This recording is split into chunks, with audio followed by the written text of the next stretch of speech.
Hello once again. Welcome back to another video. This time it will be a review of the 2013 film Man of Steel. Man of Steel was a 2013 film directed by Zack Snyder, written by David Goyer, and it's another retelling of the Superman origin story, but Zack Snyder had his own take on it, or he wanted to go with kind of what he said was what he felt was a more realistic styled Superman. So there's quite a few differences, but anyway, let's just jump into the video. The film begins on Krypton, where we see Jor-El talking to the Council of Krypton, telling them that they were foolish for harvesting Krypton's core and that the planet was going to explode. And then all of a sudden we meet Zod and his crew. They're attempting to take over on Krypton and build a new Krypton where according to Zod, the degenerative bloodlines will have no place in, because in this version of Krypton, they practice a form of artificial birthing where like Kryptonians have not been born naturally for like hundreds of years.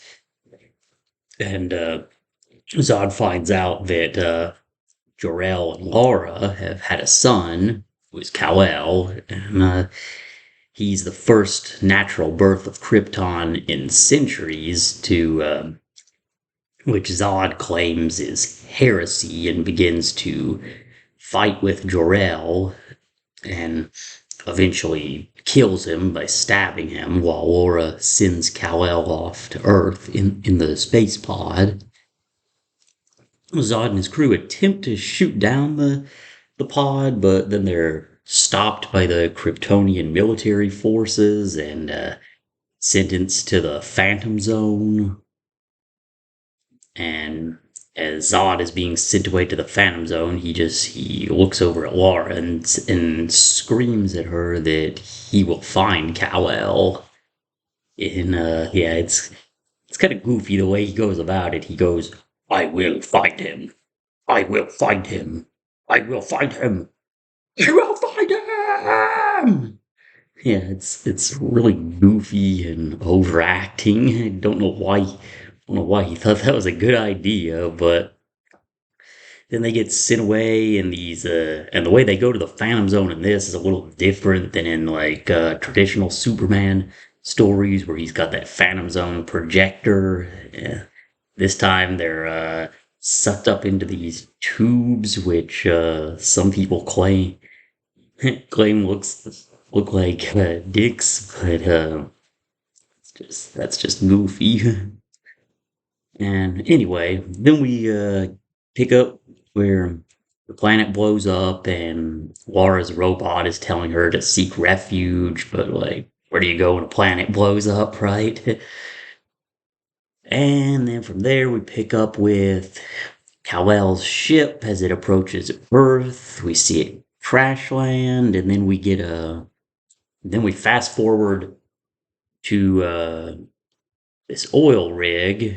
It blows up, and one of the workers on it is obviously Clark, and he's not Superman yet, though. He's just this drifter going around from town to town, just helping people at random when he sees trouble. And he gets everyone off the oil rig, but he doesn't get off in time. It blows up with him on it, and then he falls in the water and starts having some flashback to when he was a kid at school, and he was having trouble like controlling his powers, like where he could hear everything going on around him, and he could see right through people's skin, and it was freaking him out. So he runs away to a closet, and then Martha gets called into to the school, and Clark tells her the world is just too big, and she just tells him make it small, and then he's able to get everything under control. And And then from there, it's a lot of that for the first half of the movie. A lot of jumping back and forth from present to past. Like next, we see Clark working at a diner. Then and then he sticks up for a woman who works there. He's getting sexually harassed by this trucker dude, and that the guy tries to fight Clark, but he has no luck and can't do anything to him. And then he just pours a drink all over his head, and he goes out. And then this is the weirdest part of the movie. He just goes outside, and then the trucker guy is we're getting ready to leave. His truck has been destroyed. Like no one was able to hear it apparently, and then it kind of makes a problem for Clark later on in the film, where he says that Pa Kent had always taught him never to use his powers because he couldn't risk exposing his identity. But it's weird that like that applied to saving people, but when it came to getting back at someone, it's fine. Contradictory logic. But yeah, there's another flashback where Clark's a kid again, and he's got some bully on a school bus, and then the school bus rides off a bridge into the water. Clark pulls it out, and then this bully's parents show up at the Kent's farm and start telling them that, yeah, what Clark did was unusual, an act of God, and then we have this scene with Pa Kent and young Clark talking to each other, and Clark is like, "What was I supposed to do? Just let the people die?" And then Pa Kent says, "Maybe there's more at stake than our lives and the lives of everyone around us." Which this is a scene that like was always controversial ever since the film came out, and like a lot of people didn't think that Pa Kent should have told Clark maybe in that situation that he should have just let everyone die. And he shows Clark the ship that he was brought to Earth in, and says that he's there for a reason, and just like in the '78 film, there for a reason, and that he's going to change the world. And then we get to this version of Lois Lane, who is played by Amy Adams. She she's she's not really the best Lois Lane, I don't think, but that's neither here nor there. She anyway, she's on a trip to the Arctic for a discovery of a alien spaceship, which this alien ship turns out to be a Kryptonian ship that was sent out in space long ago. Don't know why it's just been on Earth all this time and nothing happened, but yeah, Clark goes in. Lois gets attacked by some robot in the ship, and Clark can apparently use his heat vision to perform medical surgery. So he does that, and Lois, and then Lois tries to report about what she saw, but Perry White, played by Lawrence Fishburne in this, he won't publish it because he thinks that she could have just hallucinated the whole thing. And then, yeah, Clark, back at the ship, he finds this key insert thing that gives him Jor-El's hologram, and he can talk to Jor-El now, his father. He learns that his name is Kal-El, and that he has a mission. And he gets a little bit of the history on Krypton, how at one point they were this amazing civilization who developed all this advanced technology, and they had colonized space basically with these world engine machines that are able to reformat any planet they travel to into the environment of Krypton. And then, for some reason, when they established the artificial birthing chambers, the they the outposts on these other worlds just died off for some reason. It's never really explained why, and it doesn't really ever, and there doesn't really ever go anywhere. It pretty much never gets brought up again in any future movies. So yeah, but he gets that, and then he learns about how Krypton's core was harvested, and General Zod, who was the military leader, attempted a coup, was sentenced to the Phantom Zone, and then Clark's like, "Why didn't you come with me?" And Jor-El tells him that they couldn't because him and Laura were both products of Krypton and tied to its fate, and now Clark can embody the best of both worlds. And he gives him the classic Superman suit, and then we get that bit of dialogue that's taken out of All Star Superman about they will stumble, they will fall, but in time they will join you in the sun. In time, they will help you accomplish wonders. And then we get a scene of him learning to fly for the first time, which was a cool scene. Not really crazy about all the shaky cam that was used in it, but it was fun at least, and it gave that tribute to the Christopher Reeve films, like where he flies out in space. And then we get Lois again, how she's just given some exposition about how her clues turn up when she starts talking to people from around Smallville, and then finds Pa Kent's grave after going to the Kent's farm.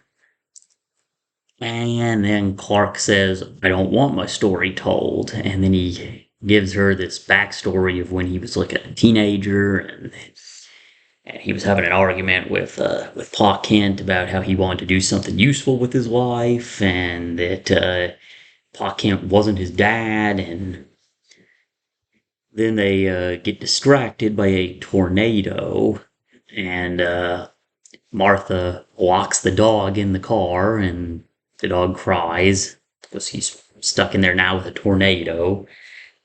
And they're trying to get people over to the bridge till the tornado passes, and then Martha's like, "Oh shit, I left the dog in the car," and then Clark's like, "I'll go get him," and then Pa Kent's like, "No, no, I'll go get him," and it's like, why? It's like Clark's better fit for the job anyway, but yeah, he goes and lets the dog out of the car, and then and then twists his leg so he can't get away from the tornado, and then Clark is gonna run in there and save him, and then Pa Kent just does, and so many people have made that meme of this, that whole, "Nope, talk to the hand, Clark." And then he gets sucked up into the tornado, and Henry Cavill just gives that that goofy face that looks like he's way overacting in that scene. And then he's like, "I let my father die because he was convinced I have to wait." And of course, this is just another problem with the script. Like, this is like literally right after he had just talked to Jor-El, learned what his mission is, and that he was made to embody the best of both worlds. So that would mean that all this stuff about that Pa Kent taught him about hiding and whatnot was wrong. So, but he still continues to live like that. Yeah, but anyway, he Clark makes his way back to the farm, tells Martha that he now knows where he comes from and who his biological parents were, and then later on that night we see a spaceship approaching Earth. It looks like one of those world engines that Jor-El mentioned, and then a signal takes over all TVs, phones, and computers, and the message is from Zod, who was freed from the Phantom Zone when he when Clark activated the ship, and he says that for years now, one of my citizens has lived among your people. He will look like you. He is not one of you. And and that he is chosen for reasons unknown to remain hidden, and just says, Kal-El, I am giving you 24 hours. And then Clark isn't sure about what to do, so he winds up going to a church and talking to a priest. And the priest, and he tells the priest, I'm the one that they're after. And the priest tells him, what does your heart tell you? And he says, Zod can't be trusted, but I'm not sure the people of Earth can either. To which the priest tells him, you have to take a leap of faith, and everything else comes next. So Superman reveals himself to the military, and they take him in cuffs, which will do nothing to him, of course. He just said he figured it would make them feel more comfortable. Him and Lois have an interview together, because Lois got taken in by the military also, because she reported that she interviewed him. And he gets a brief little interview where she gets a little detail about him, and she asks him about the S on his costume, which he says it's not an S. On Krypton, it meant hope. And then General Swanwick is telling him that regardless on what you feel, or if you think Zod is our threat, then I have orders to turn you over to him. Which Superman just tells him, do what you have to, General. And then Superman meets the first of these Kryptonians, which is Feora. And she then approaches the military and points at Lois and says, General Zod would like this woman to accompany me, which is never explained why. Like, there's no reason why they need Lois. But anyway, she agrees to go, and her and Superman both go into the ship, and Lois is told she's going to need to wear a breather from that point because the ship is in the environment of Krypton. And because of this, Clark never grew up on the atmosphere of Krypton, and therefore his body was having a bad reaction to it, where he goes unconscious and talks to Zod about. And Zod tells him they can build a better world, and Clark starts sinking into a pile of skulls and like a nightmare. And then if you look in the background real closely behind Zod, it almost kind of looks like you can see that thorn type of place that Steppenwolf was building in Justice League. It kind of looks like that. I'm not sure if that was the plan or not back then, but it's there.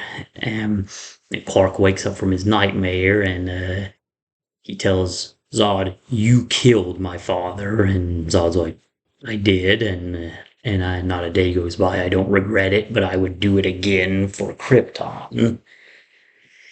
And then Lois activates that thumb drive thing, which lets her talk to Jor-El now, and he's like, I designed this ship, which again doesn't make any sense because the ship has been frozen in ice there for like hundreds of years, but whatever. And then he gives Lois this basically video game cheat mode on how she can get through this maze and get to an escape pod.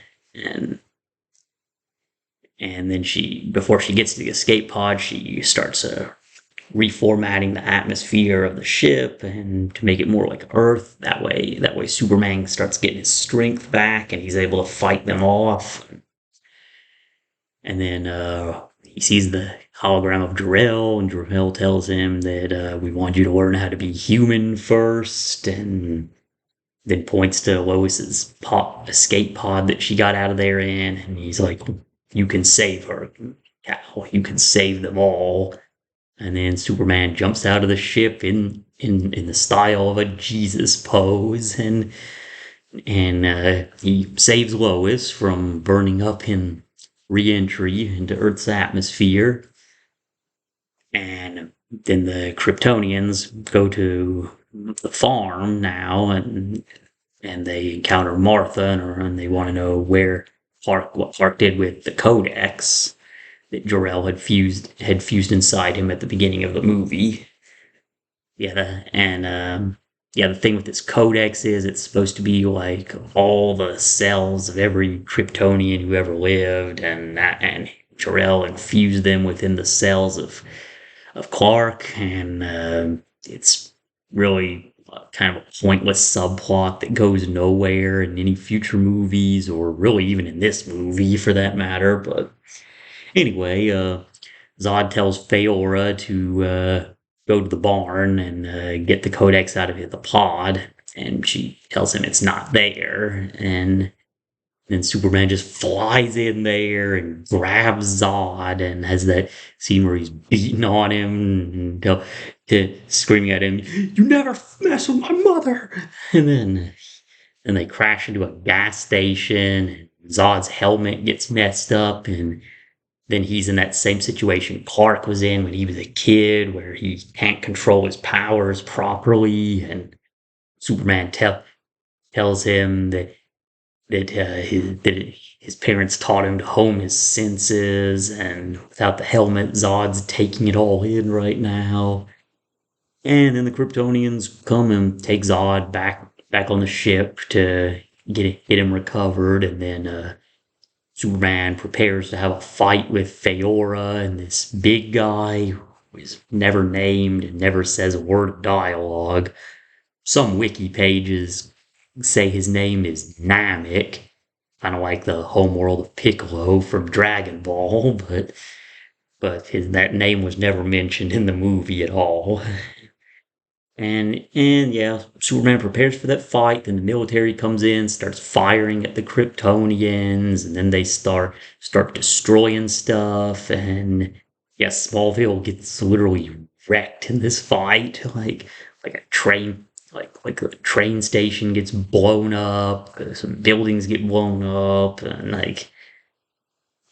the fight it just kind of drags on for about 8, 9 minutes, something like that. And nothing really gets accomplished much from it. Superman busts Feora's helmet and messes up her powers, but he doesn't kill her or anything, and so nothing really got accomplished. It was just an action scene just to get you ready for what's coming next. But yeah, Lois tells Clark when he goes back to the farm and makes sure Martha's okay. And Lois is like, I know how to beat them now," and because she got the information from Jor-El, and then Zod learns from his scientific advisor that the Codex was never in the space pod, and that Jor-El had infused it in baby Kal-El to prevent Zod from getting it. And Zod asks, "Does Kal-El have to be alive for us to extract the Codex from his cells?" And the advisor tells him no. And then Zod says to release the World Engine, which is one of those terraforming machines, which he's intending to terraform Earth and turn it into another Krypton. And there's two World Engines. One goes to Metropolis, and the other goes to the Indian Ocean. And then Superman and Lois go to the military, and Superman explains the plan that he's come up with in order to stop them, and that they have to drop this bomb on the World Engine in Metropolis, and that it can create a singularity that will suck the Kryptonians back into the Phantom Zone. But then Superman also says he's got to stop the World Engine over in the Indian Ocean also.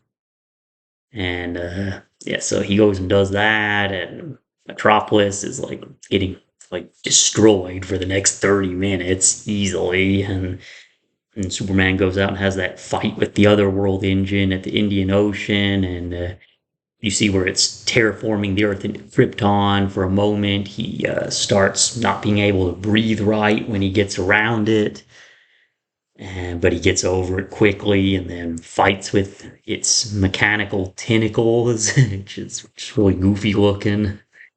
And yeah, but then it gets to the point of Metropolis getting wrecked by the One World engine and people running around scared, and then Clark just flies through the world engine out by the Indian Ocean and goes and he crashes right through it and destroys it.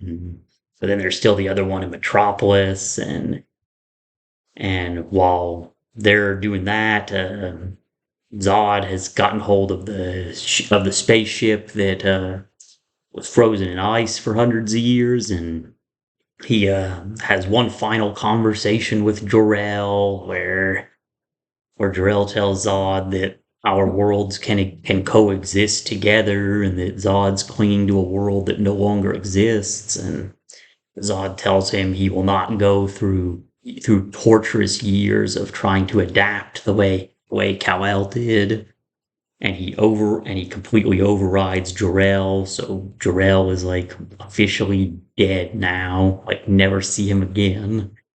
But then Superman crashes through the ship, and then Zod screams at him, "No! If you destroy this ship, you destroy Krypton!" And Superman just says Krypton had its chance, and then starts heat visioning the whole ship and destroying the birthing matrix. So therefore, no new Kryptonians could ever be born now in it.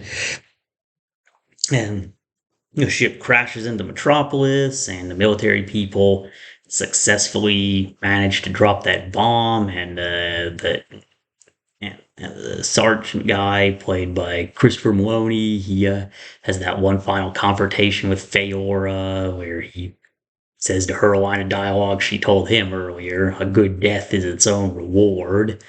As they drop the bomb, and then it creates that black hole which sucks them back into the Phantom Zone.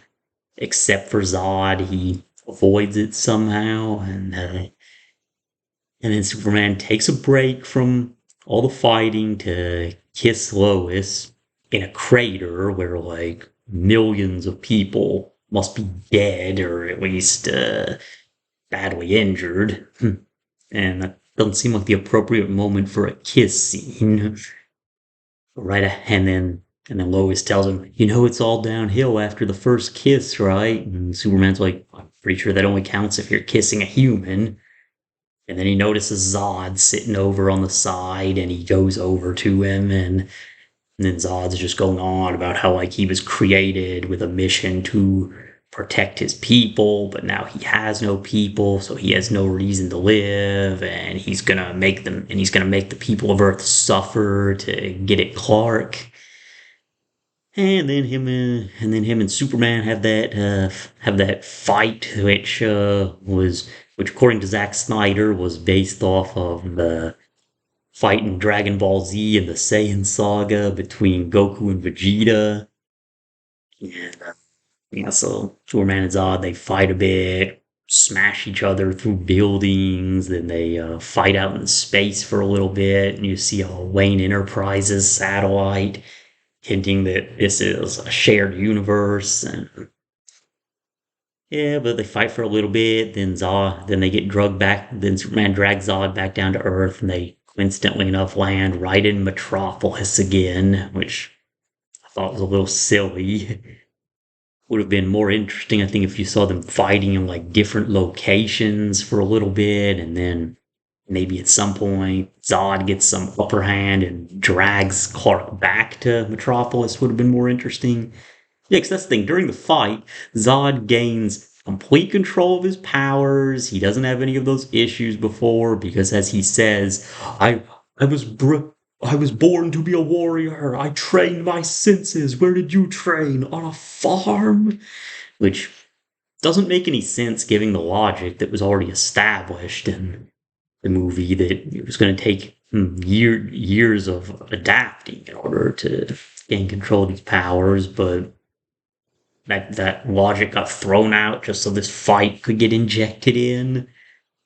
And yeah, but they get drunk. They fall back down to Metropolis. Then Zod sees some humans that are pinned up against a wall, and he's like, "If you love these humans, mourn for them." And then he starts firing his heat vision, and Superman's got him in a headlock, and he's like, "Don't do this." And then as the heat vision beams keep approaching those people, Superman just chooses to snap Zod's neck, and then, of course, the other meme of the movie is when is when Superman's like, "No!" And that's the end of it. Nick, and then the next scene, we get another flashback of Clark as a kid, where he's got a blanket on, like he's using it as a cape, and you see Pa Kent watching him from a distance, and Martha saying, "He always knew you would grow up to be something great, Clark." And then and then Superman takes down a satellite that the military's been using to watch him, and he's like, I don't and he's like, "I you're not gonna find where I hang my cape, General." And then General Swamik's like, how do I know we can trust you? And then Superman's like, "I grew up in Kansas. I'm about as American as it gets." Then he flies away, and then this girl soldier is like, "He's kind of hot," which which was goofy. Sounded like something you'd expect in a Michael Bay movie, but yeah, then Clark decides, "I got to get a job," and then you see this image of somehow Metropolis is just entirely rebuilt now, even though it was like a freighter just a few minutes ago. But yeah, then Clark gets the job, and Lois gets told by Perry, "I want to introduce you to the new member of our team. Meet Clark Kent." And she just welcomes him to the Daily Planet, into the movie. Yeah, this is a movie that saw it in theaters back in 2013, back when it came out, and it's a movie I've got kind of a mixed feelings about because I liked it back when it first came out. Then I remember when it came out on DVD, I watched it one time and wasn't feeling it the same anymore. And yeah, I think I might have watched it one more time after like Batman v Superman, and Justice League had come out. Tried to watch them all together, and yeah, for some reason my opinion just dropped on it over time. And watching it for this review is first time I'd seen it in several years, so I didn't know how I was gonna feel about it now. And yeah, it just had its 10-year anniversary about a week ago, and yeah, I don't really think it holds up too good. Like the CG in it looks very much like 10 years ago. Like it has not aged well at all. And all these fight scenes are CG, and you can tell too. The writing, I think, could have been better, like because the screenplay for this was written entirely by David Goyer, and he's not really a great writer. He wrote stuff like Demonic Toys, and he was also a screenwriter on the Wesley Snipes Blade movies, and directed the third one, which is the one most people hate. And he directed some horrible horror movie called The Unborn, which was one of the worst things I've ever seen. Yeah, I just think this script could have used some rewrites. Zack Snyder should have thought to hire another screenwriter to get some rewrites in, but he didn't, though, and we got the movie we got. And yeah, the acting I think is all pretty good. Henry Cavill, I do like him as Superman. Sucks that he's not going to be able to get any more movies, but glad he at least got what he did. And Kevin Costner is as Jonathan Kent. His acting was okay, but I think he could have been written better. Like, because like both him and Martha, played by Diane Lane, they seemed like they just kind of wanted Clark to just stay hidden, not reveal his powers, and yeah, it just felt out of character for them because like the fact he was that that Clark was raised by the Kents and not someone else was part of what contributed to Clark becoming who he is and what motivated him to be Superman. Whereas, whereas it's all twist of fate. Like if he had been picked up by somebody else, then he could have been evil, could have been a government weapon, or who knows, anything. And yeah, the Krypton stuff, thought was kind of meh. Don't think it was really necessary. Like, Krypton works better just as subtle backstory. You don't really need too much detail about it, and the whole Codex thing with Clark having all the cells of every Kryptonian fused into him, that didn't make any sense. And like I said, it goes nowhere. It's never going to get brought up again after this movie. And it almost felt like it was just put in there so Zack Snyder could shoehorn in that biblical reference about him being the Holy Grail. But yeah, music in this by Hans Zimmer. The music I think is actually really good and one of Hans Zimmer's best scores. Direction in it. Zack Snyder did a decent job directing the film. Like he gets some good shots in. I'm not too crazy about the shaky cam and the zooms that he liked to use in the movie, but eh, overall, it's a movie I'd say is meh. I'd give it probably about 5 out of 10. It just feels like a movie that's all over the place. Its pacing is really awkward. Character motivations don't really make much sense. But yeah, it was just an attempt to take Superman to the next level, but unfortunately it failed. And of course, this film would be the first film in the DC Extended Universe, and which is a shared universe leading up to Justice League, which is as of currently with a dead universe and getting ready to get rebooted with the James Gunn Superman Legacy in 2025. But yeah, that's about all I got for this one. If you like the video, shoot me a like. Tell me in the comments what you think about Man of Steel. Do you love it? Do you hate it? Do you think it's just meh? And well, this will probably be my last review of the Superman movies for a little while. I will probably review Batman v Superman eventually, but I think before I do that, I need to review all the Batman movies first. So, yeah, that's about all I got for this one. And have a nice day.